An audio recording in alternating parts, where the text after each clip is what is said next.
The Pull Bag is the GCRN's place for everything you need in the comic book world. We focus on new and current comics, while also tackling a few back issues here and there. So join the entire GCRN crew and see what issues the hosts have with today's panels. You can find the Pull Bag on iTunes and geekcastradio.com. Make your great escape into comics.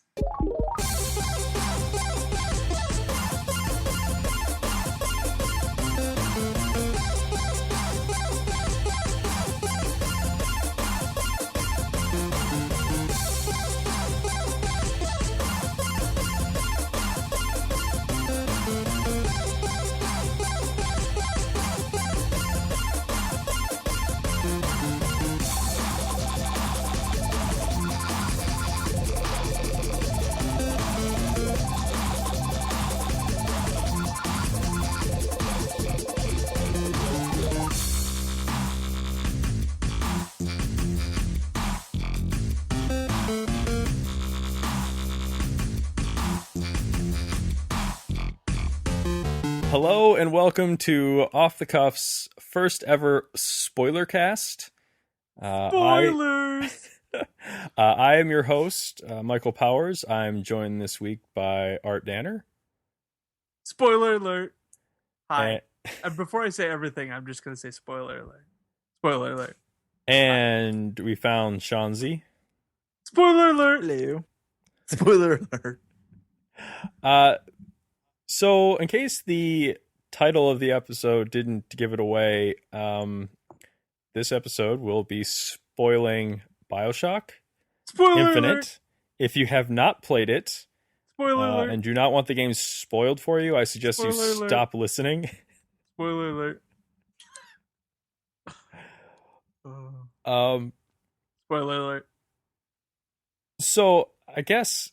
Now, do we want to go right into talking about this game, or do we Go want through the game as it happened? or do we just want to talk a smidge about, Arkham Origins or anything like that? No. No? It's Nothing. It's Okay. spoiler alert. All right. No. I was just BioShock. asking. It's not, let's catch up on our news. Okay. All right. God, So, dumb. if you haven't played BioShock Infinite Then you're dumb. and you don't want it spoiled, then stop listening right now. But we don't really care about you, so it's okay. All right, Danner, you want to go ahead and spoil the entire game? Should we start at the end and then You want to work our way backwards? the okay. Booker is Comstock. I thought you were going to say Dun, Cookie dun, Monster. Dun. Elizabeth is your daughter. Dun dun dun again. You travel through parallel universes. It's like the Marvel Universe 616 expanded, or Crisis on Infinite Earths for your DC fans. It's an infinite possibility. Oh, I just worked the title of the game in there. There's infinite possibilities. Because there's infinite universes. It's all based on string theory. Mind is blown. Boom! Okay, we're done. All right, that was That's it. quick. Fastest good. podcast we've ever done. And we're done. 5 minutes, not bad. If you want to get in touch with us, you can head over to geekcastradio.com and leave some comments. No. So, why don't we go Wait a around... second, I see a tear. Let's start over. Yeah. Hello and welcome to Put Off the frowny Cuff's first... This isn't going to get anywhere. Let's see how different we can make each one. It's just slightly different.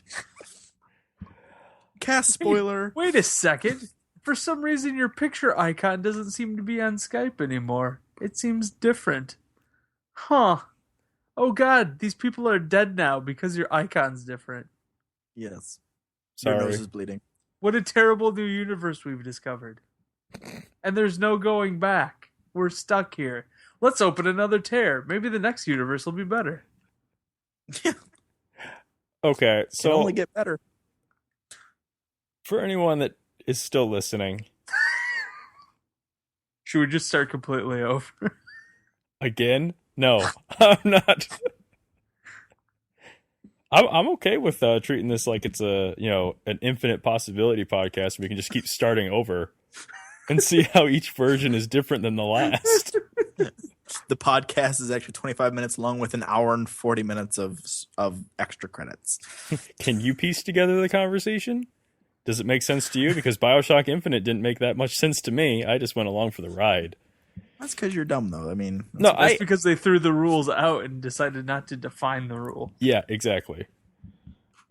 Which for someone like me drives me crazy. It's called open to interpretation, Mike. Yes, and stop being a boob. some people like that, and some people don't. You just have to have specific, concrete answers, don't you? I just like to know. Open a tear and you go find a world where there's specific, concrete answers. I just like when don't push yourself through a tear. I just like when there's rules that are established, so it's not everything's up in the freaking air. Like, you know what? You know what we call people like you? Commies. Oh, you commie pinko bastard. Yeah. Should go back to Mother Russia. Go suck on a potato. From Russia with love. All right, Shanzi, Yes. what did you think of BioShock Infinite? Did you just make a I really potato like- reference? Yes. We're talking about Russians and communists, and you go with an Irish thing? Really? They had potatoes in Russia. I don't think they do. The funny thing is when They he just brought have up vodka. That's all they have. when he brought up potatoes, That's the where only- you think vodka comes from. Hello. when he brought up potatoes, Potatoes. all I can think of is Portal 2. Oh, God. Now you're thinking with portals. Awesome. Well, technically, I liked it there's a lot. portals in this game, but they're tears. There's all terrors. right. They're completely different. You know what? Okay, I think it's it's universal that the three of us enjoyed this game, yes? Yes. Danner, did you enjoy this game? He stepped through a tear. He'll be back. Oh, back. Boop. Get the fuck out of here. Why am I friends with you? What? It's a new universe. This universe uses You know- dick, which isn't really much Yeah. of a change from the other universe view. Okay, so Wait, oh, yes, I enjoyed the game. all right, so in order to make this not such a I don't know, How about we go to a different universe where you actually know what the hell you're saying? I'm trying to think of the right word. Let's not make this a splooge fest. That'll be easy because Over BioShock after, Infinite? After being a week out from finishing the game, I'm less in love with it than I was before. Okay, so let's start there. Just because you've had time for your brain to go, what the fuck was that? It wasn't really that. I got what was going on. All right. I accepted the fact that there wasn't specific rules. I can get past that kind of a thing. But I don't know. Let's talk about what you didn't like, Danner. It's kind of hard to point out stuff that I specifically didn't really care for. I just felt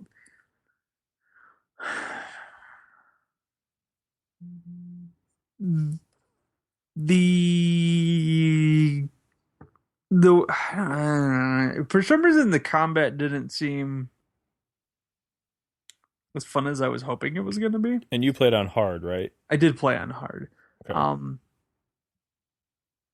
Because that could have been a lot of the issues that I had with it is because of the fact that I didn't really get the opportunity to upgrade anything because every time you die in the game you lose money, and when you're playing on hard mode you do a lot of fucking dying. So that could have been the issue. My understanding is that hard is when the combat actually gets interesting because you're forced to use the different vigors. Yeah. Yeah. You have to actually. And I know certain people played the game different ways because I know some people were very, very gun heavy and just used the guns, or some people played the balance of both the vigors and the guns, which I did. I relied heavily on my vigors when I could, just because it makes the game way more fun. And I think a lot of the people that are going to rely more on the guns are going to be the people that are a little bit newer to the BioShock experience. Mm-hmm. And it was one of those things when I was told at the beginning that there's only 8 vigors, I was like, man, that seems really, really limited. How many were there in the, BioShock? I don't Or the remember. other Was there BioShock. like 10 or 12? I think it was. I don't think there. I think there was just a little more than 8, but Yeah, it was a lot of the. I really did. I enjoyed quite a bit of all of the Vigors. They were by far the last one you get in the game. The Return to Sender was by far my favorite in the Never game. used it. me either. I used it a ton. Those things were Return to Sender was great for fighting the robotic patriots because you'd So, absorb wait, all those bullets, and the more bullets you absorb in those orbs and then throw back, the more damage it did. It just sucking up all the bullets that they tossed at you from their. So not only are you stopping the guns. bullets from hitting you, but you're hitting them with their own. Yeah, you're absorbing all the bullets into like a orb of destruction. It's like almost like having a grenade, essentially. It's just whatever bullets they shoot at you, that absorbs. But the longer you hold it out there, the more vigor salts that it uses. So you Vigors. can't hold it out there Or forever. salts, yeah. So, but once it gets built up and filled with bullets, and then you toss it back, it does like because if you throw one back and nobody shoots at you, it does hardly any damage. But the more bullets it has inside of it, the more damage it does. It compounds all the bullets that are in there and increases the damage. It becomes a dirty bomb. Yeah. So that's one to if there's a lot of overwhelming firepower coming at you, that's a good one. And then Undertow, I used quite a bit also. Undertow was fun. Anytime I was anywhere where there was a railing. Oh yeah. Hands down. Guys The moment there was an edge to toss somebody over, Undertow is the way to go. So it's just boop. See ya. Although I did like having like the heater, and then hold it down where it pulls them towards you. That's my other issue. Most of the guns from the second half of the game, I hated. All the Vox Populi guns. Yeah, I like the burst gun. The heater I only had because I ran out of shotgun and there wasn't any shotgun ammo, but there was heater ammo, so I picked up a heater for a while. Hand cannon for the win. Anytime I could get my hand on a Gatling gun, I would use a Gatling gun. That was my weapon of choice. I like to keep one of those on my back. I found the combat in the game to be kind of boring, like even playing on medium. So I found it to be the weakest part of the whole. I don't know. I would just jump on the sky rails, and that was just fun to me. I didn't even use those that much unless it was like, oh, now you have to get to that next area. Like I never used them in combat. And it was cool. I mean, the few times I think my favorite time with the sky rail was the cinematic after you free Elizabeth from the tower. Oh, when you fall? Yeah. And that whole sequence where the sky rail's falling apart and then you end up on the beach. Which confused me. I was like, wait, did I make it all the way back to the ground? That confused me for a second too. I was like, wait a minute. I know. At first I was like, what? And then I was like, oh, it's another island. I was like, oh, that was quick. So where are we going now? Well, no, I was thinking that was like the death scene if you had messed up. Like you fell all the way back to Earth. I was like, did I die? So there isn't. Like you got up. I'm like, wait, this is part of it. So there isn't really anything that you didn't like about the game, then, Danner. It was. I mean, you can pick it apart. I mean, why do you like it? Well, I don't know what the right word here is. Like it, love it, a little less a week later, I guess. It's gonna sound dumb. Dude, it can't be any dumber than it doesn't define itself. I played Spec Ops: The Line. That's really what happened. I was very impressed with how incredibly fucked up the storyline was there, and even more so than it was in BioShock. That it kind of made me seeing that game that came out like a year ago that I didn't know about, and then playing that I'm like immediately after I got done playing BioShock, just took a little. It took a little bit off of BioShock just because of how well that story was written and done. But I mean, it was different it was really well done and like very much the same way that BioShock was good. The story was really interesting, but it was just to me playing that immediately after that kind of took a little bit away from BioShock to me, which I'm sure several people will disagree with me on, which is fine. But this is my opinion, and this is why you're here. And if you don't like my opinion, then shut the fucking podcast. But you also played them back to back, which a lot of people probably haven't done. Correct. It's a lot easier. It's a lot easier to say that no, it's not as good when you've got like 6 months between them and one's kind of diminished in your mind. Probably. And it was one of those things that it's like, because BioShock kind of felt like a punch to the gut type of an ending to me, where it's like, holy the shit. end of Spec Ops right after that was repeated kicks to the groin after that. It was just like BioShock kind of, knocked the wind out of my sails, and then finishing Spec Ops just took the rest of it out of me. It was just between those two games, I've been emotionally deconstructed in the last 2 weeks. I'm just like, fuck, I need a game where I just shoot things. It's almost getting me to go back to Modern Warfare just because I need something dumb to play. Something I don't have to think about. Borderlands. No. All right. Shanzi, is there anything you didn't like? Now I didn't play the first BioShocks as much as probably you did, Darren. But in those, the powers you had, wasn't it because everything was like, they were like gene splicing and stuff? They were trying to improve humans? I think that's what it was. Danner? I'm sorry, what was the question? In the previous BioShock games, the reason that there was powers is because they were trying to gene splice people, right? And make them better. Yeah, essentially. It was better living through chemistry type of a scenario. Yeah, so I don't understand why there was powers in this one. I think it was much the same premise that was. But I think it was better living through gene manipulation, essentially. It is, but like I saw, like I was thinking about this, and then I saw in a different, I think I read an article or something about it, is that Comstock, right, is all about purity. Like the black people, the most racist game ever. Let's just say that. So all the black people are put down and stuff and whatever. And I'm sure somebody will try to top that now. Yeah, well, to date. Wait till Roots the video game comes out. Roots the video game. Bloop, achievement unlocked. You done did me like Kunta Kinte. Ooh. Yeah. But it doesn't seem that it makes as much sense in this world as it did in the other BioShocks. Because he's all about purity, and yet he's all about purity themselves. and yeah, he's basically like a Nazi, right? It's racial purity, like all the black people are, second class citizens and stuff like that. But I didn't understand. Plus, I mean, you don't really ever fight guys with powers.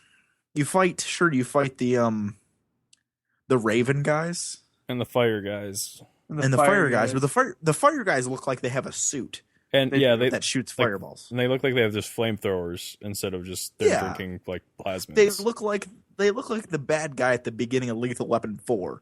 Oh Jesus, you didn't. Really? Yeah, that's right. Shut up. That's an accurate representation of what they look like. It is. Amazingly, I didn't even put that together. Thank you for ruining the game a little bit for me. Yes. And maybe the Raven guys, they just had like... Maybe that's where they got... Oh my god, that's how they got it. Now they just need a black guy going, I'm too old for this shit, or something. If the first DLC, like one of the tears open and the Axel F theme starts pouring through one of the tears, I will laugh my ass.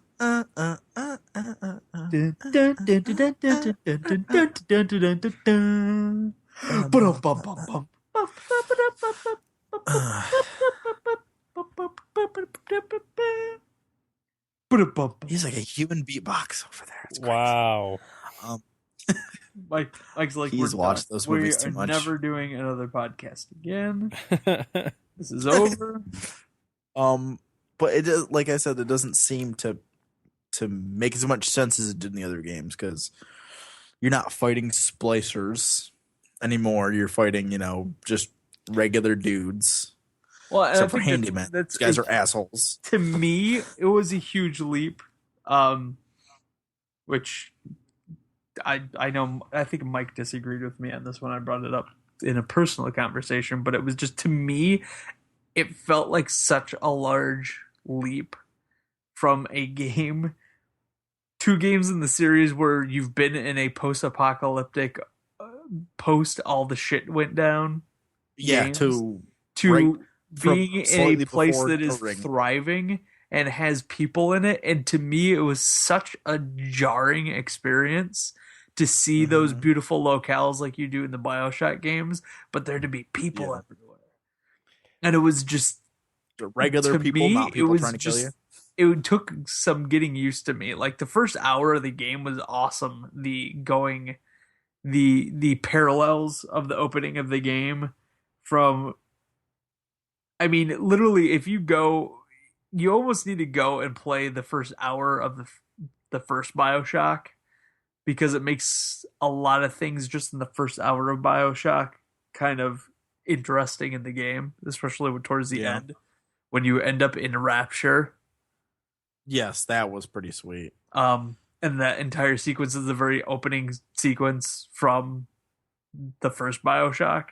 Yeah. Did Like you every see the piece of everything that you pass through? Like that's the first major. You wind up in like the first major big room. Yeah, you replay the opening of BioShock in reverse. Yeah, exactly. Yeah. And it was amazing to me. It was like, oh my god, that's like exactly how it looks in the first game. Yeah. I was like, holy crap!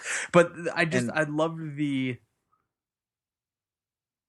reverse nature of the opening of Infinite compared instead of to going down and getting darker and darker. You go to a lighthouse, and instead of going down, you go up. And I just thought that was interesting parallels for the differences between the game, because going down and BioShock, it's all about science, and when you go up, it's all about religion.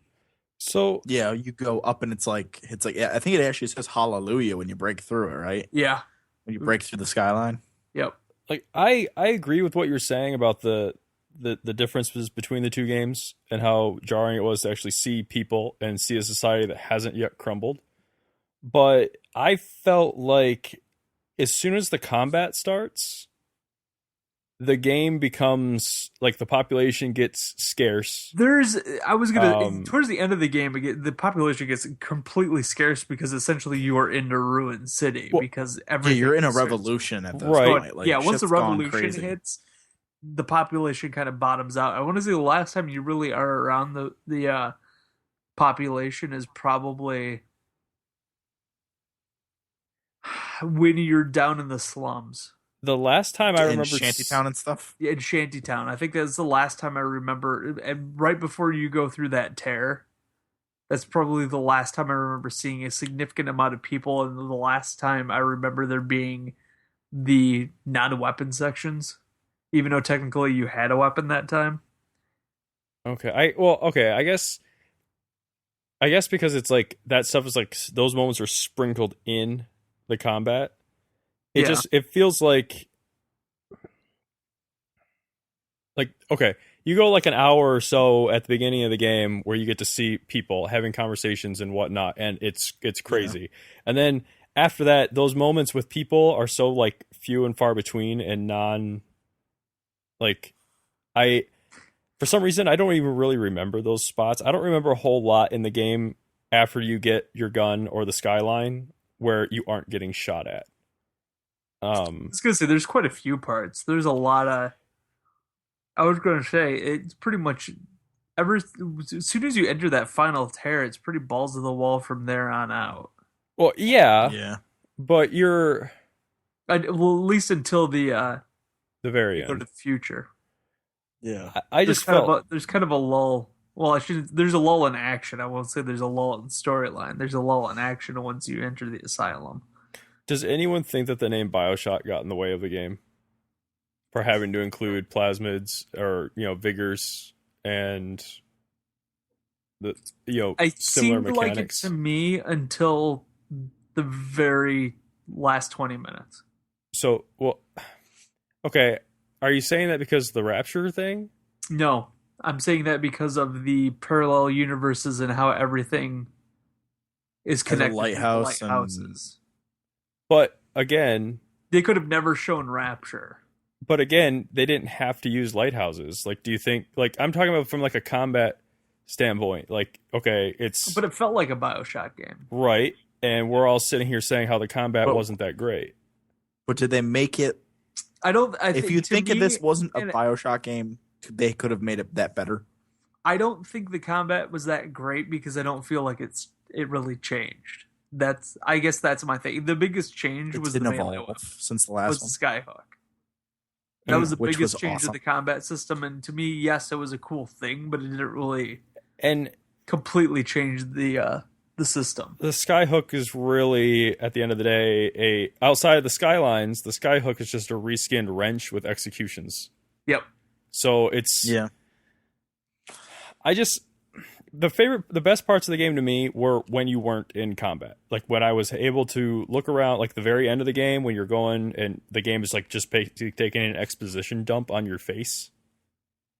And the opening of the game before you get your gun, like yeah. that, I feel is like when the game was at its best. And the asylum, even though if you screwed up if you approach certain things in the asylum, the Boys of Silence, Yeah. if you approach them the way Danner did, you end up fighting your way through the entire asylum. I shot every single one as soon as I saw him. I didn't. I tried to stealth kill the first one that you see because I couldn't. I remembered reading an article about them, and about how playtesters were having such a hard time because they couldn't figure out how the enemy worked. And so they had to rework the characters so that it was clearer to the gamer. Because the original way that the Boys of Silence were supposed to work is that they were supposed to listen for you. And there wasn't going to be that light that shined out of them. So it was as long as you moved slow and didn't bump into anything. Right. And the playtesters couldn't figure it out. And what would happen is instead of like spotting you and raising guys out of comas, he would like stun you and attack you and kill you. And playtesters were just dying and they couldn't figure out why. So then they kind of reworked the character and they gave him the spotlight so you could see where he was looking. And then instead of stunning you, he raised like patients out of comas to attack you. I did after the first encounter with him. I approached all in the exact same way. I would look and see where he was. I'd position myself so they all had to come at me from one direction, and I'd put like 3 of the Devil's Kiss traps. And then I'd shoot him, and then I'd just wait for the explosions. See, and I I would shoot him and then wait for them to come towards me, and I had 2 of the clothing pieces I was wearing. One was when I do melees, it does fire. And another is when I get hit, it does electricity. Yeah. So I was throwing Murder of Crows with flaming and electrical crows attacking at the same time. It was glorious. I think I used Murder of Crows once in the entire game. Never touched it again. Well, with the Boys of Silence, after the first one, I snuck past all the rest. I didn't engage them in any way, shape, or form. Probably the one I used the most is I liked, what was it? The Bronco? Bucking Bronco? See, I didn't really care for that one. You got the most. You could get it gave you the most hits. You could use it the most times in your bar. It used the least amount of salts. And when they were in the air, especially like it worked really well against like the Raven guys who kept disappearing. Would come out every time you get a couple hits, they disappear. When they're floating in the air, they can't disappear. So I would just like empty a clip into them, and it would just push them up in the air. And then when it would end, they would just drop them from 50 feet, 60 feet, 70 feet up. Or if you're outside, you could literally push guys off the edge by shooting them. Every bullet, if it doesn't do enough damage, it'll just push them. If it does enough damage, it like spikes them into the ground and they die. But it would just keep pushing them, so you'd push the guy just off the edge, and it would just let go. Another fun one was the Rush. I didn't use that one either. I think I used it a couple times. Use it with a shotgun. Well, that's what rush I and did then the one time. shotgun immediately after you hit them, and just it pretty much kills most everything in the game. Well, the thing is, I think the first guy I did it to was a fireman, and it ended badly because he exploded right in my face. Yeah, that was probably a piss poor decision. Yeah, well, because I wasn't aiming for him. I was aiming for the guy next to him. I didn't even see he was there, but I just went right past the guy I was aiming at and hit him. You just go into these things all willy nilly, don't you? Oh my God, totally. I'm just like, ah! Because that's what I'll do is I'll run out, and if I'm getting overwhelmed, I'll hit him with a bucking bronco, and then I'll flip to possession, and I'll hit whatever the biggest guy on the field is. Nice. And he'll just shoot them while they're in the air. And I'm like, I'm going to go stand behind this Iron Patriot, so as soon as this thing ends, I have a shotgun right against his gears. All right, let's take a break here real quick for a spot, and then we'll come back on the other side and actually talk about the story. Since this entire thing has been completely all over the place. Yeah. Coming to Grand Rapids, Michigan on September 21st and 22nd is GrandCon Gaming and Comics Convention, presented by Celebration Cinemas. Join us in playing or chatting it up with fellow enthusiasts in a community that understands your passions. Get lost in the adventure of your favorite role-playing game. Admire costumes and art from vendors and attendees. Meet the creators behind your favorite mainstream and independent games and comic books. Check out unpublished games and sneak peek at things to come. You can get all this and more at GrandCon. For more information, please visit www.grand-con.com. All right, and we're back on the other side of some ad. I don't know which one it'll be. GrandCon? Probably. Anyways, so what did you guys think of the story? Like, for me, I was trying to keep track of everything. Well, very early on, I played the game under the hypothesis that Elizabeth was your daughter, and that wasn't as big a shock to me as the other stuff. That was pretty. It was pretty obvious that she was Comstock's daughter. Yeah. And then I don't know. In the first 2 hours, I figured out that Booker and Comstock were the same person. Well, somebody called me Comstock, and that's how I figured it out.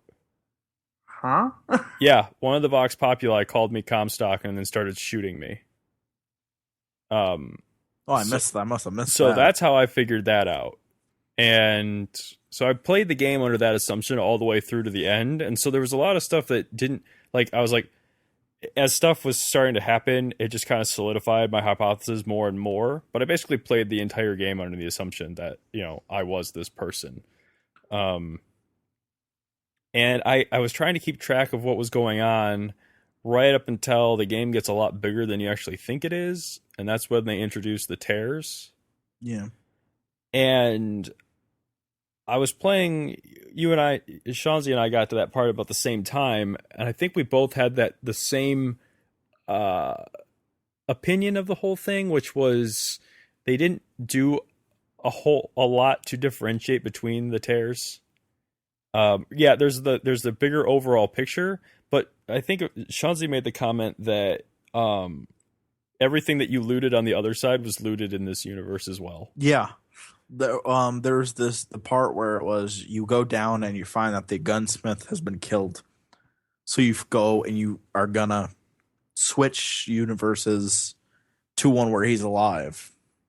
And so I'm going back, but everything I had already opened was already empty. So I was like, oh, sweet, because I was like low on some kind of ammo. I'm like, excellent, there was a ton of barrels. And I go, I'm like, they're already open and empty, or they're already...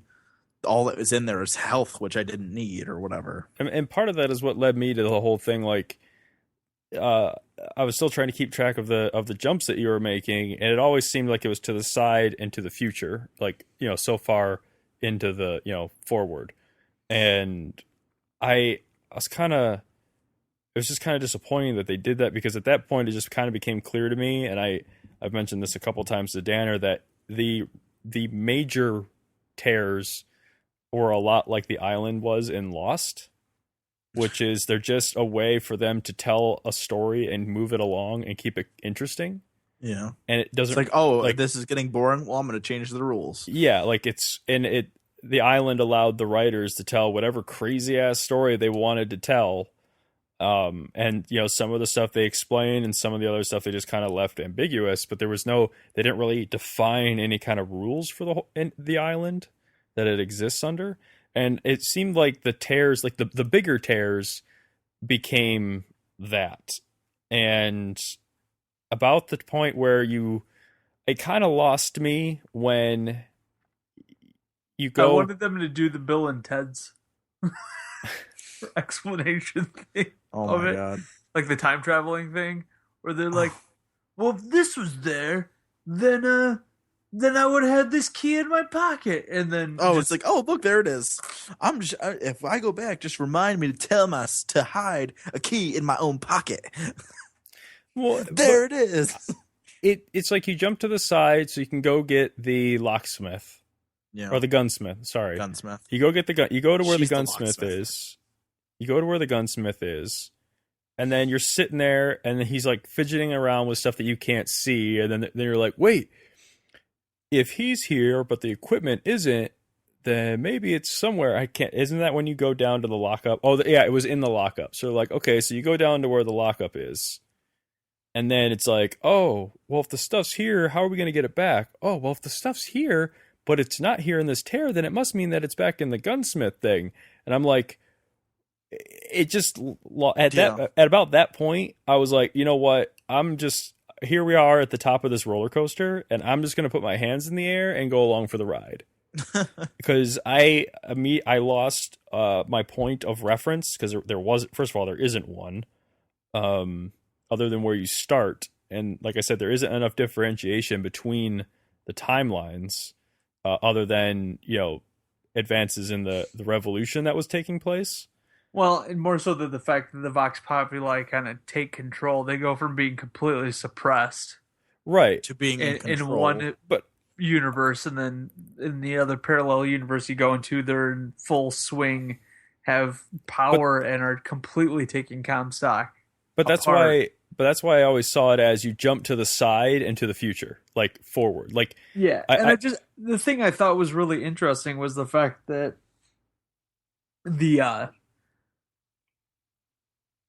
parallels between Comstock and his people and the Vox Populi, it seems like they're the better people to go with in the first universe, and then when you jump into the universe where they're essentially in control and the revolution's in full swing, the fact that you learn that they're just as bad as Comstock is. It's, no matter which universe, it's basically, this place is screwed no matter who is in control, because every single person in this world is just a fucking terrible person. Pretty much. Except for except for Elizabeth. No, never mind. She's a terrible person too. There's a future where she's like blowing up New York. Okay, and see, that's another thing. It's like I don't even understand. Like again, like you don't understand what it's like. How did okay? So another tear happens, and then you end up in the 80s, and it's like. Okay, that was understandable, but then what timeline do you jump back to? Did you jump back to the one that you... Like, that's the only time in the game... Again, they changed the rules on you, because that's the only time in the game where you jump forward and you jump back in the same time. Every other point...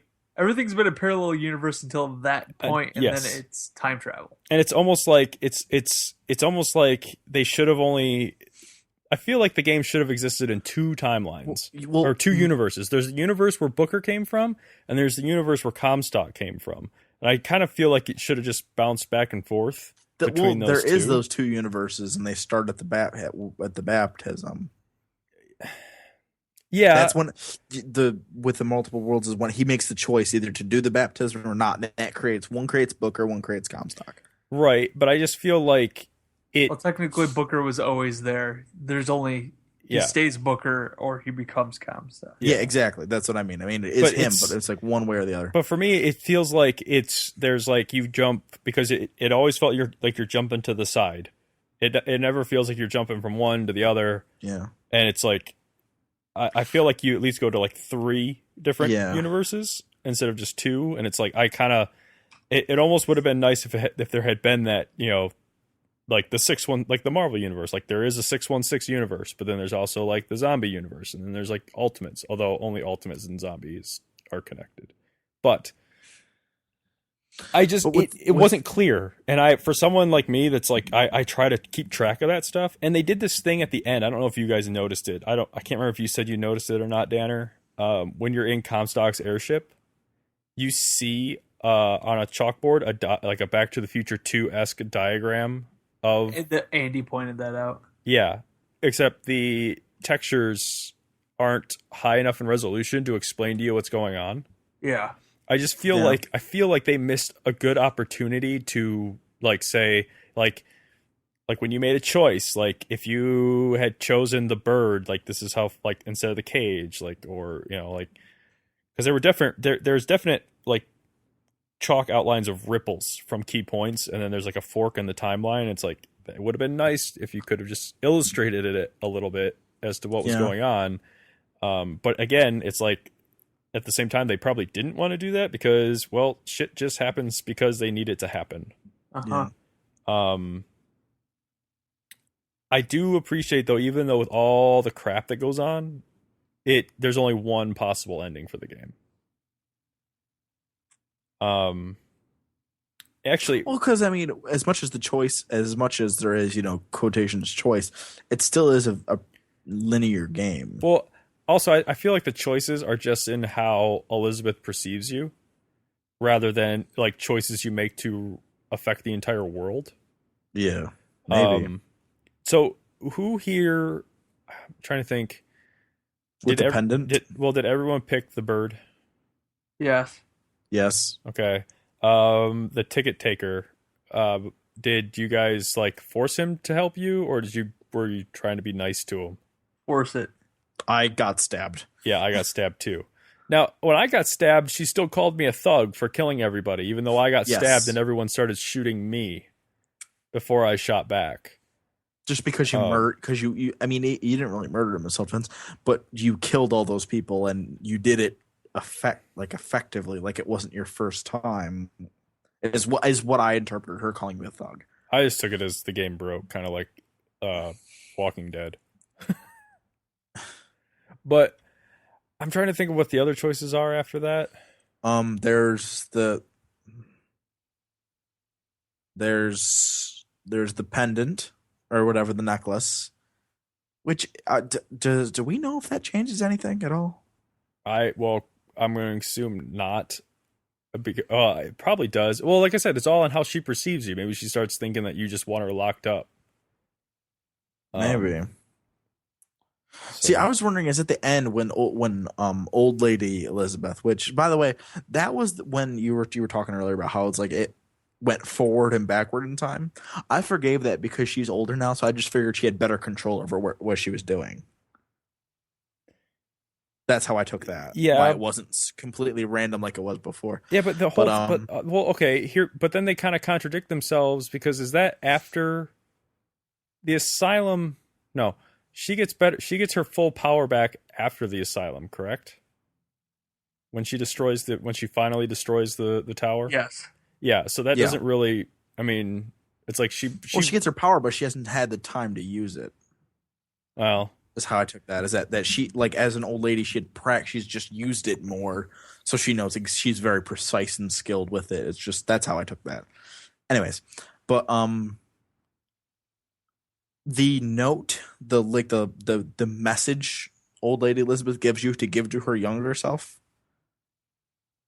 That, like, what did your pick? Was it a picture of a cage on everybody's? Yes, yeah, it was a cage. Yep. I wonder if it's the opposite of whatever you picked before. I don't know if that would make sense, but because the two options was a bird and a cage, so maybe if you picked cage, she would give you a picture of a bird. I don't know if that really makes a difference. Well, and I had to look this up to figure this out, but the notes they play, I guess, for Songbird to come is CAGE. They say that in the game. Yeah. Do they say it in the do they say it in the game? Yep. Yeah. Oh, I missed. See, I didn't notice it in the game. I saw it on something else afterwards. Okay, let's talk about Songbird for a second. Yep. How underutilized is he? Is Songbird? Yes. He's Yeah. such a big I kept going- presence, but he's just. I kept going like, where the hell is he? Like, he should be like just kicking my ass right now. Are you telling me he's not hearing these explosions? Yeah, it's such a cool story element, but there's so like it's almost I wanted more interaction with Songbird. I felt like he was. I the wanted Big to have Daddy. to fight him. Yeah, Yeah. that was kind But of my thing. I wanted to have to actually defend myself against I him. was kind of expecting Like, that he defend was him off. actually going to end up being kind of like the final fight type of a thing. Boss. But instead of him He was in the being final fight utilized in the final fight as a weapon. as a weapon. I feel like he was the game's Big Daddy, though. I wanted to ride him like, what is it, Fantacore in the Neverending Story? Yeah. And yeah, your guy could be like Atreyu on the back of him, and yeah. Wow. Betray you! Wow. No, but What is the it because I'm boss- dropping Neverending Story references? Like what? Dug deep for that one. Yeah, well, yeah, I was gonna say, way to make me feel old, man. no problem. Imagine how old we feel. Yeah, you guys are old bastards. Go fuck yourself. So That's okay. Don't worry, I'm prematurely balding and graying. It's okay. I'm balding. No graying though. Anyways, there was one part at the end. Okay, I didn't play much of the original BioShock. Danner, you probably played What a is lot more wrong than I with did. you people? Okay, atmosphere. Danner. Yes. Yeah, it just creeped me out because I'm a pansy. Yeah, Danner. we've established the fact that you guys are pussies. Yeah, go for it. Yes. In the original BioShocks, the reason you couldn't just take the little pods back up was because only people in whatever that bad guy's bloodline were, right, could use them. What? The Ryan guy, No. the No. because I read that somewhere. That only he could operate the pods or whatever.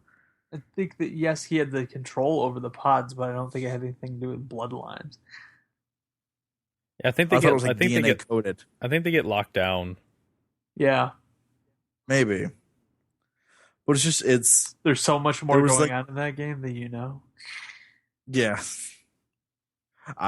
There's tons more because, like I said, I didn't play much of it because I'm a pansy. Well, you're playing as a big daddy the entire time. You just don't know that because you're under mind control. You've just been doing what you've been told the entire time. I played between 5 and 10 hours of that game. I Some- did not play nearly. Did you get to the I point played- where? Did you get to the point where you met Ryan and killed Ryan?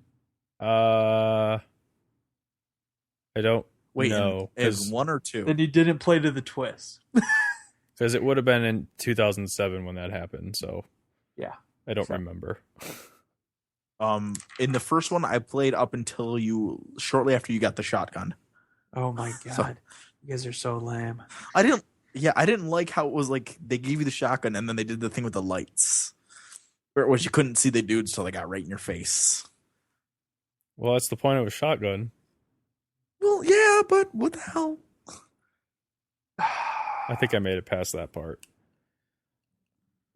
So At that point, I think I was playing something else. I took a break to play that, and I was like, I'm going back to whatever the fuck else I was Could doing. we stop talking about BioShock? Because I'm just slowly losing respect for both of you right oh, shut your face. You love us vigorously. now. Vigors. Ah. Well, he might love Vigors. me. I don't know about you. Well, that's nice. That's nice. I used to But love we're both united in our hatred and resentment for you. So Open a tear. yeah, Yeah, that's true. back over to the side where the conversation is still going the way it's supposed to. How did it's weird. I'm trying to think of how to have a conversation about the end of the game. I mean, so messed up. I guess I can have will- the same conversation I had with Andy, which is how did you guys take the end of the game? Like, Because when they revealed Very well. your character's fat Comstock, I felt so stupid for a second because the part when you meet Comstock and you kill him by drowning him. I thought it was There so was, like- appropriate that you kill him by drowning him, and then you get killed by Elizabeth. Yes. But when I did that part in my head, I was kind of thinking, I'm like, they're probably gonna say I'm Comstock. So I look down at his right hand. I'm like, nah, he doesn't got a thing. We're good. And at the end, it's like, oh, if he had gone back to when he became Comstock, he wouldn't have gotten that brain because he never had a daughter. So I felt I was being smart by checking his hand and going, nope, I'm not Comstock. We're good. And it was like later on, I'm like, I'm just stupid. Yeah, he pulls the Biff thing from Back to the Future. Where he's like, Yes. someday some kid's gonna come to you looking for this almanac.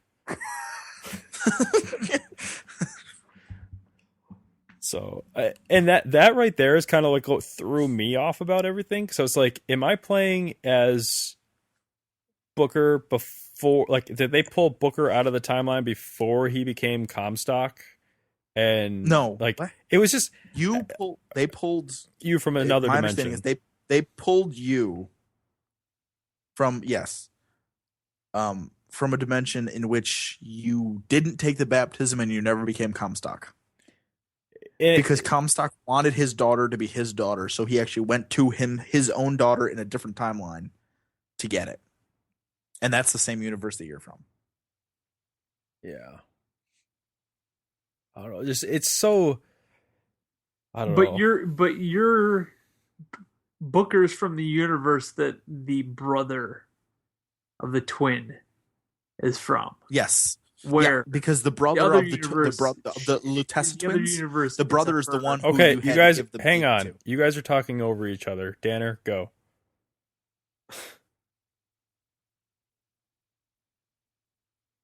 Yes, Danner. So you're from the universe that the brother of the twins are from, where Comstock's universe is the universe where the female portion of the twins are from. Since they're the same person, just in one universe it's a boy, one universe it's a girl. So that was kind of the link between the two universes. She ends up seeking him out. And I think her seeking out her male counterpart in a different universe is kind of what leads to the whole Comstock discovering this alternative version of him and discovering his daughter. So, do they ever talk about how the tears even started? Like, that's not, like, Elizabeth could just manipulate the tears, right? She could manipulate the tears, but she talks about how when she was younger, she could create them. Yeah. And it has something to do with the female twin, because she discovers a way of how to manipulate and create tears, and then I believe the Comstock has her do experiments on the daughter, and then she develops the ability to create them herself. Does it ever say that? No. I thought that's what the contraption in their house is.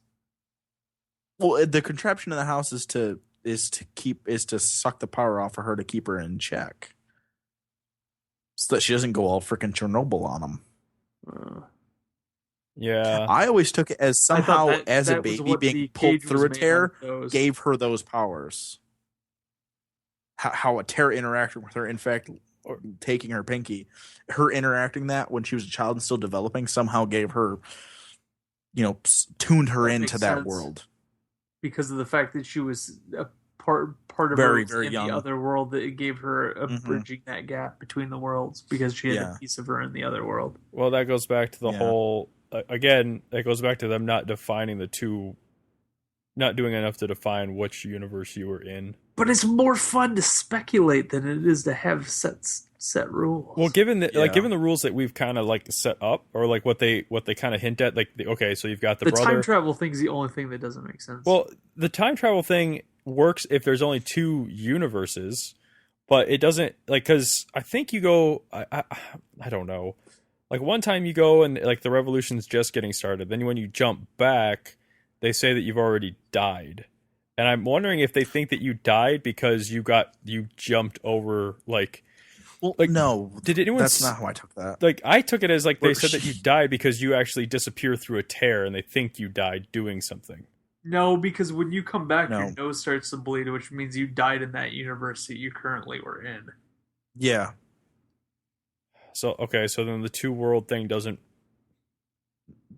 What I took it as is when you jump to the universe where Vox is in control, in that universe, Booker, as soon as he got to Columbia, joined He the joins Vox the Populace Vox. and helped him take over. Immediately. He doesn't go straight for Elizabeth. In that universe, he has not yet met up with Elizabeth. He dies before ever meeting her. He still tries to overtake Comstock, but he tries to use the Vox Populace to do it. Whereas in the original universe, if you want to call it, he goes straight for Elizabeth. And so he dies helping the Vox Populace in that one. So when you come to that world, because the leader of the Vox says that she saw you die. I guess again, it just goes back to me. Like, there needed to be like not so much. I guess you can define rules as long as you can. Like, you don't have to define the rules as long as what's happening is a lot more clear than. That's why I'm really interested in the was. DLC. Like, Yeah, I don't know what they're gonna do. Well, especially with the after the credit scene, I'm more confused. Which I didn't watch because I'm stupid. Yeah. It's literally him in his office, and you hear the baby crying, and then you walk into the nursery, and then nothing. Well, he says Anna. And he says Anna, and then fades to black. Well, that makes sense. Yeah, Because I took the end of the game with you being drowned is them killing Comstock before he becomes Comstock, killing him after baptism. So still that universe where Booker walks away from the baptism, It's still he's still golden. That's the only one. You killed off all the others. It sounds still, like in the Elizabeth is still DLCs, there though, because that she is you might Anna. actually end up playing as different characters. I still don't understand. I heard somebody say I'm sorry. that's what makes the most sense to me, to be honest with you. I still don't understand the timeline that we talked about that's in the museum. With regards to Comstock's age. Oh, it makes more sense because of the fact that Comstock It makes more sense started knowing. existing at a certain point in time, because Comstock was essentially born after the baptism, and that's why when he was interesting to say born that when he was like 20s. it was interesting. I can't think of the guy's name that you're fighting in there. Well, Slade. Yeah, I got that entire thing where he's like, he wasn't even at that battle, and Booker's like, Booker was saying he was. I was there. I didn't see him. Yeah, I got essentially that whole entire thing. thing is Booker's history. I got that whole thing, and I got all the conversations where Comstock was like, I know you, blah blah blah. I got all that stuff, but what I'd like that timeline is just like, saying he was born in 1912. It's like you were like, it just doesn't. I don't know. Things don't add up. Yeah. Yeah. But I get that that's when Comstock was born in 1912. And it's kind of weird that his that DeWitt's license is covered up on the load screens. So you can't actually see exactly when he was born. So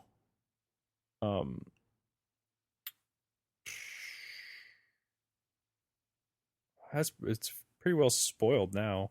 How many riffs did you guys see? The red riffs? I saw 2 that I can remember. Wait, red riffs? What? Yeah, the red riffs where you could just really listen.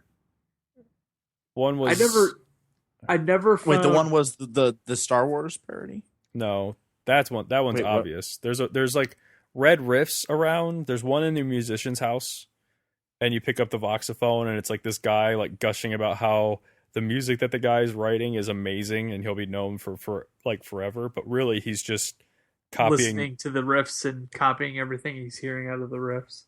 And then another one wasn't another one like in the gunsmith's place with I can't remember the name of the song, Fortunate Son. Yeah, that was the gunsmith one, wasn't it? I think so. Those are the only 2 I can remember seeing. There's got to be more because there's songs that are in the credits that I never heard, like Happy Shiny People by REM. I never heard that anywhere in the game. So I want to go back and play that game again. I just don't have. I need to take a couple months break before I go back. I think that's. See, I really wish there was a way to jump into that game at points.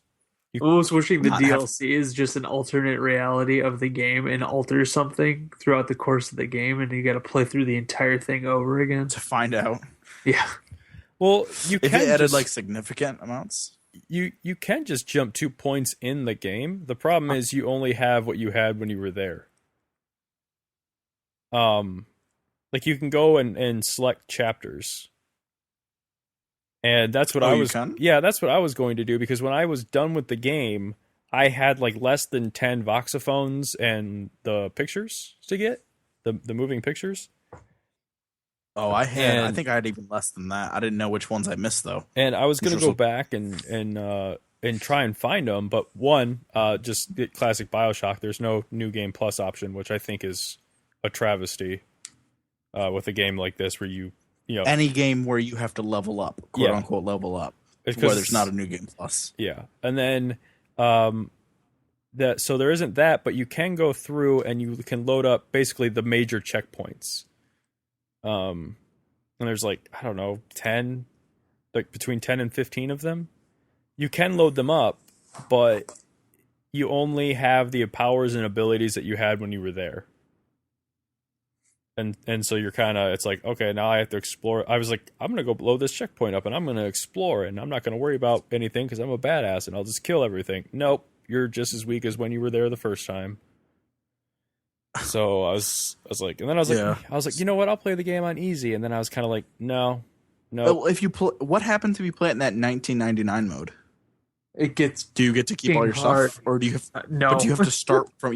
See that seems like 1999 is you start from the very beginning, fresh, without certain elements.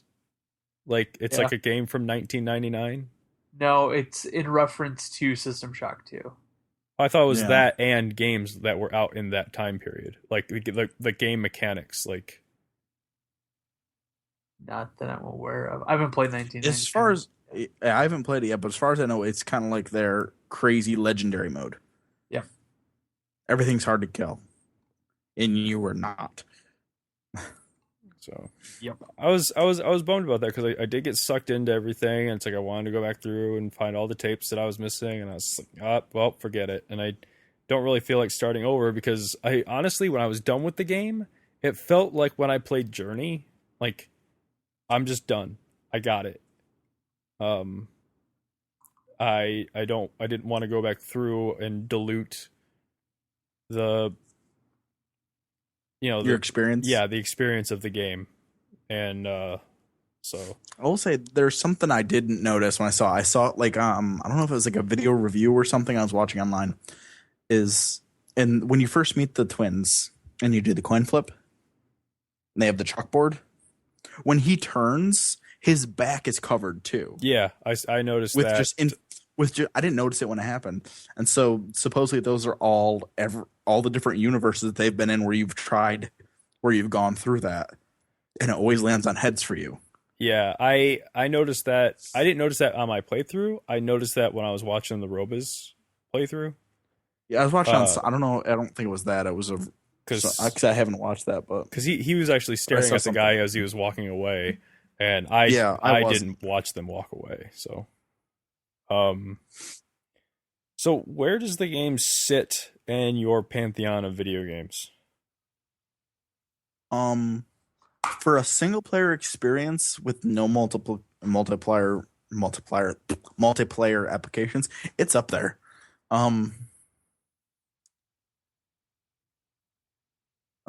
It's probably my favorite story-wise first-person shooter. Okay.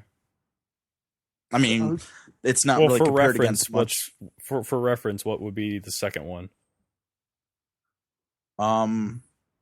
At this point, probably the Borderlands series. If I was playing them by myself. Wait, you're saying story? Okay, clearly BioShock Infinite is better than Borderlands story-wise. Yes. No, but I'm saying as an experience of me playing the game by myself. It's not like with like Battlefield or Call of Duty where there's no fun for myself. I think the fact of especially with this game, with there not being anybody else makes it more fun. I mean, like I would talk to you on Skype or whatever when I'm playing, but having that just be my world and stuff, I really enjoyed. I liked the fact they didn't try to put some tacky multiplayer in there. Yeah, that's like refreshing. They did with the second one. Danner? I'd probably say it's definitely in my top 5 of this entire generation. But I would say that it's. Are we talking storyline wise, or are we talking gameplay, or just the whole package? The whole package. Like, where does it sit? It's up there with probably my 2 favorite games of the generation, which are Fallout 3 and Uncharted 2. I probably would put it in that lump. I'm trying to think if I like it more or less than Mass Effect, and I think I still like Mass Effect more. I still like Mass Effect more, just because I think but as a more whole, there. it's good. I mean, it's really good. I think it's worthy of the praise that it's getting, but I don't. To me, it's not as near and dear to my heart as it is for most people, and I get the hype, but I don't buy into it as much. I think it's very, very solid. I think it's a great achievement for this generation, and it's probably going to be possibly the last big hurrah, but I was blown away by Tomb Raider and then blown away by BioShock, and I'm not willing to pass judgment until I play Last of Us. I really just, that's, to me, they may say that this is the pinnacle of this, generation in a lot of the reviews, but Naughty Dog has yet to show its cards. And that's kind of my thing, is I just with how good Uncharted 2 was, we'll see. At this point in juncture, though, not counting anything to come, it's definitely better than Assassin's 3. Well, okay. For me, I guess I'm probably never going to play it again. So I'm just holding like a one playthrough thing close to heart. And I am a sucker for anything that has to do with alternate dimensions and time travel. It's easily in my top 5 of like all time. And if you remember our very first episode, in those games, I include Chrono Trigger and Xenogears. I'm willing to put BioShock Infinite up there because I think it is a fitting swan song for this entire generation of games. Do I think it's better than anything that's come before? No. Just for some like core mechanics that are absent, like New Game Plus and stuff like that. But like Danner, I'm not willing to say it's the best thing this generation. Just because so far this year's been very surprising. Yeah. And so, like I said, Naughty Dog still has to show its hand. And I think the one thing that if you look into Uncharted 3, there's a lot of things that went wrong with that game towards the end. And they couldn't do anything about it, or at least Sony didn't want to do anything about it. Well, I was going to say, with Uncharted 3, I still think Uncharted 3 is a really good game, and it's a really solid game, but that last quarter of the game is just doesn't feel right. Well, my understanding is, just aside here, the Uncharted 3, like one of the voice actors for the characters got sick or injured and couldn't record his lines. So his character had to be removed prematurely from the game. So there was that. Plus, whose character? There was the Drake's English guy. I don't know if it was the English guy. I think it was Drake's friend that they kind of introduced in the beginning of the game.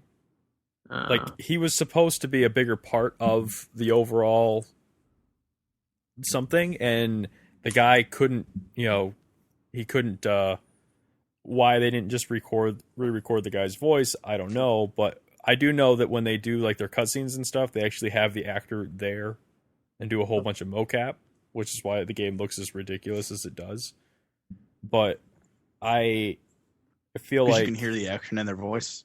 Yeah, pretty much. But I feel like the game got shortchanged that way, and Sony's unwavering to move from that release date. I mean, Last of Us has already been delayed once. So that, to me, was a positive sign that Naughty Dog is getting the time that they need to do something rather than being forced to stick to a release date. But, so yeah, Uncharted 3 had a lot of things stacked against it. Would it have made it better than Uncharted 2? I don't know, but it's still better than Uncharted 1. But I just, Naughty Dog, they've got a terrific track record this generation. From what I've heard of like people that have played the like Last of Us demos and stuff like that, the game is crazy. Like it's borderline vintage survival horror. But so yeah, I'm not willing. It's BioShock Infinite is definitely, at the end of the year when we do a Game of the Year episode, it's definitely on that list. I guarantee it'll be on my top 5 of the year. So it was good. And if you haven't played it, I know. I recommend it. I mean, me and Mike were even big stuck BioShock around players. through this whole thing. What's the point? Yeah. Well, yeah, don't play it now. You're screwed. But I mean, me and Mike weren't even, because it was like me and Mike weren't even planning on buying it until it was kind of like out. Yeah, or about to be out. I started seeing like those, like the Tuesday that it came out, Monday and Tuesday, I started getting those tweets that were like, "Game of the generation, you're missing." I started getting that you're missing out vibe, like, and I'm like, oh God. It's like I don't want to be at the end of the year when everybody's talking about this game and be like, yeah, I didn't play it, didn't touch it. And mostly I wanted to play it I wanted to play it, I wanted to buy it even if I wasn't going to be able to play it. That way I could at least talk about it. I was amazed that because that's the same. I bought it. I'm allowed to talk about this game now. It's better than some people. There was one moment, and it was because my guard was completely let down, and we haven't really talked about this. And I'm interested to see what your thoughts on this, Sean Z, because I remember when we were playing Infinite together, we were talking about the part in BioShock where the dentist office, where the guy just appears behind you. Yeah. How did you take that part in BioShock Infinite? In the warden's office, when the stupid the guy Boy with of Silence. Yeah. Because my immediate reaction was I had a shotgun in my hand, so as soon as it turns like Jesus, boom, and so then he does a little freak out thing where he's like, and then he disappears. I'm like, that was easy. And I turn, I'm like, oh, there's all those ghost things. Shit. Oh, I didn't even have that. I killed him so fast. I was so no, because it was like the ghost things were coming inside the shotgun. So I'm like, all right. So the first one comes up, and there was no ghost things though. It was just a group of guys with guns. Oh, I thought was that not when you first fought the ghost guys? No, this is in the warden's office after you watch this little video reel, and you turn around. Okay, yeah, I know what you're talking about. I thought there was ghost guys there though. No. There's guys that are blending the first time I saw ghost guys and when I saw him. No. Yeah, that part made me jump back in my chair a little bit. I was like, I'm like, okay, maybe I'm sitting a little too close to my screen. I'm just gonna back up a couple inches now. Yeah, I the controller almost flew out of my hand. I got that part happened at like 1-2 o'clock in the morning. Controller almost flew out of my hand. I was like, Jesus. And I just, as soon as I grabbed the controller in my hand again, I shocked him with the lightning and killed him with the hand cannon. And I just like sat there, like getting shot by the guys that were on the other side of the landing. I was like, just taking deep breaths. And I was like, that part definitely was very holy shit in your face. Because I remember we talked about that early on, where it was like how we kept checking behind us. Behind me and stuff. Yeah. And then they buried it so far in the game that it was like you were comfortable with what was going on. You felt powerful. And then they just kind of, There he is. Made me feel like a little girl, like, ah! Oh, man. I was so freaked out. I knew it was Yeah, coming. that part definitely. That part. Yeah, bullshit. No, I did. It was the moment I got, because everybody told me there's a part that makes you jump in the game. Oh, so it was spoiled for you. Well, nobody told me where it was though. Yeah, but but it was one of those that moments in like all of the BioShock games. I'm sure it's coming. The moment I walked through the showers, which I know Mike missed, and the wheelchair with the head on it gets pushed by nothing. That was freaky too. The hair stood up on the back of my neck, and I'm like, I know it's coming. And I was on edge at that point, and so I was expecting it. So it wasn't really like surprising how when it happened. when you were going through that part and you saw like all the Iron Patriots' heads, Yeah. their eyes were still glowing. Yep. Why don't I That remember freaked me this? Well, you'd go and there'd be all the different heads, but like they'd be modeled, but you could see the ones that were clearly where they just took the actual, art and stuff of a Iron Patriot's head and put it there. All the ones that look like that, their eyes were still lit up. It was creepy as hell. Man, I don't remember that at all. That was one of those ones where I was like, okay, make sure every gun's loaded. Like, I think I was just like in like I'm that gonna part. hold I on to the was, shotgun, so whatever I see first gets dead. I think in the asylum is when it kind of got dark and gritty, so I kind of put this tunnel vision thing on, and it was like, if the game's not going to point me in the direction, I'm not going to look at it. So it's like I was constantly on the lookout for the Boys of Silence, and trying to evade their. Like I said, that might be the other part too, is I didn't engage them after the first one. Oh. So there are there are entire parts of the asylum that I did not see because I didn't want to sit there and keep ducking their vision the entire time. So, does anyone have anything they want to add about the game before we wrap this up? Yeah. I don't know. Like, did you end up having a holy crap, a lot of extra lockpicks at the end? Yes. I feel like I missed a bunch of locks. You didn't. Because I had like 20 lockpicks. I think I had more than that. So they just start giving them to you left and right. At the end, yeah. Well, at the end, it was the part where I'm going up and you don't even have Elizabeth anymore, and I'm getting all these things. I'm like, what the fuck am I getting lockpicks for? I think it's the end. I'm like, there was nothing. There was nothing. And then like they turned like at the beginning when you unlock something, there was always something cool behind it. Like there's one of those infuses or whatever. But then at the end it was like, hey, you open it. What's inside there? A lockpick and $30. Like, well, what the? Yeah. Wasn't even worth me using the 3 lockpicks to get in this room. Here's for your troubles. Yeah. So, all right, Danner. I didn't have anything to add. You don't have anything you want to add? No, I mean I said what I had to say. All right. I mean I enjoyed the game. I really did like it. Yeah. All right. Anything else? Well, that's it for Off the Cuff's first spoiler cast. If you want to get in touch with us, you can comment.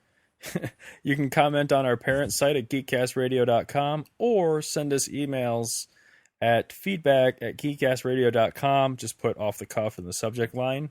You can find myself, Michael Powers, on Twitter, Xbox Live, PlayStation Network, using the handle @BoothNinja81. Danner? You can find me on Twitter @ArtDanner and on Xbox Live at WeaponsSpace12 or on PSN at X51 The Machine Man. Shanzi? Yep. You can find me on Xbox at Weapon87, all caps. Or you can find me on Twitter at Shanzi Brown. You can find me in a different parallel universe through a tear. All right. Well, Tearing your ass. barring That was last night. all right, barring a Xbox Next announcement, which doesn't look like it's going to happen until May. This May is 4th or something. Yeah, this is going to be That's the day after Iron Man. Yeah, May 4th is a Saturday. I don't think it's going to happen that day. Barring an Xbox announcement, This is going to be the last off the cuff until after my wedding and honeymoon, just because stuff's about to get stupid. Maybe we could just do it without you. You can always do one without me. That doesn't feel right. So yeah, we'll It's be okay back. doing it without Sean, but it's definitely not okay doing it without. So on that I note, got it. we will see you guys again in May. Please have fun and game responsibly. Game responsibly. I game Really? recklessly. Yeah, I was gonna I say game- with reckless I game abandon. In drunk all fact, the time.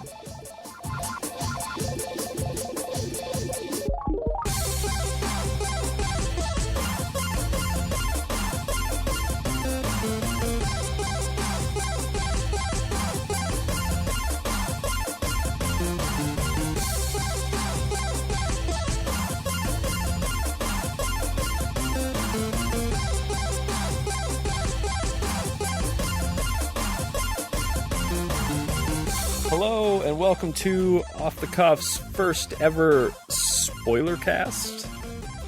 This is something that we'll probably do on the off chance that the stars align and we all play and finish the same game. But what, pray tell, do we actually do in a spoiler cast? Well, yes, Mike, tell us. we ruin the game for anybody that hasn't played it. Why would we possibly want to do something like ruin the game for anybody? Like the fact that Elizabeth is your daughter. Whoops. I mean, Wait. I mean, God or damn. the fact that What? You know what? it's Comstock. Whoops. I mean, the fact that the Can I parallel hang on? Can I? universes- I have to start. Whoops. I have to start this over. I'm sorry. I have to start this over because I have to lay down the guidelines. And you didn't give anyone enough opportunity to stop listening. Okay, so that's all going on the end of the show.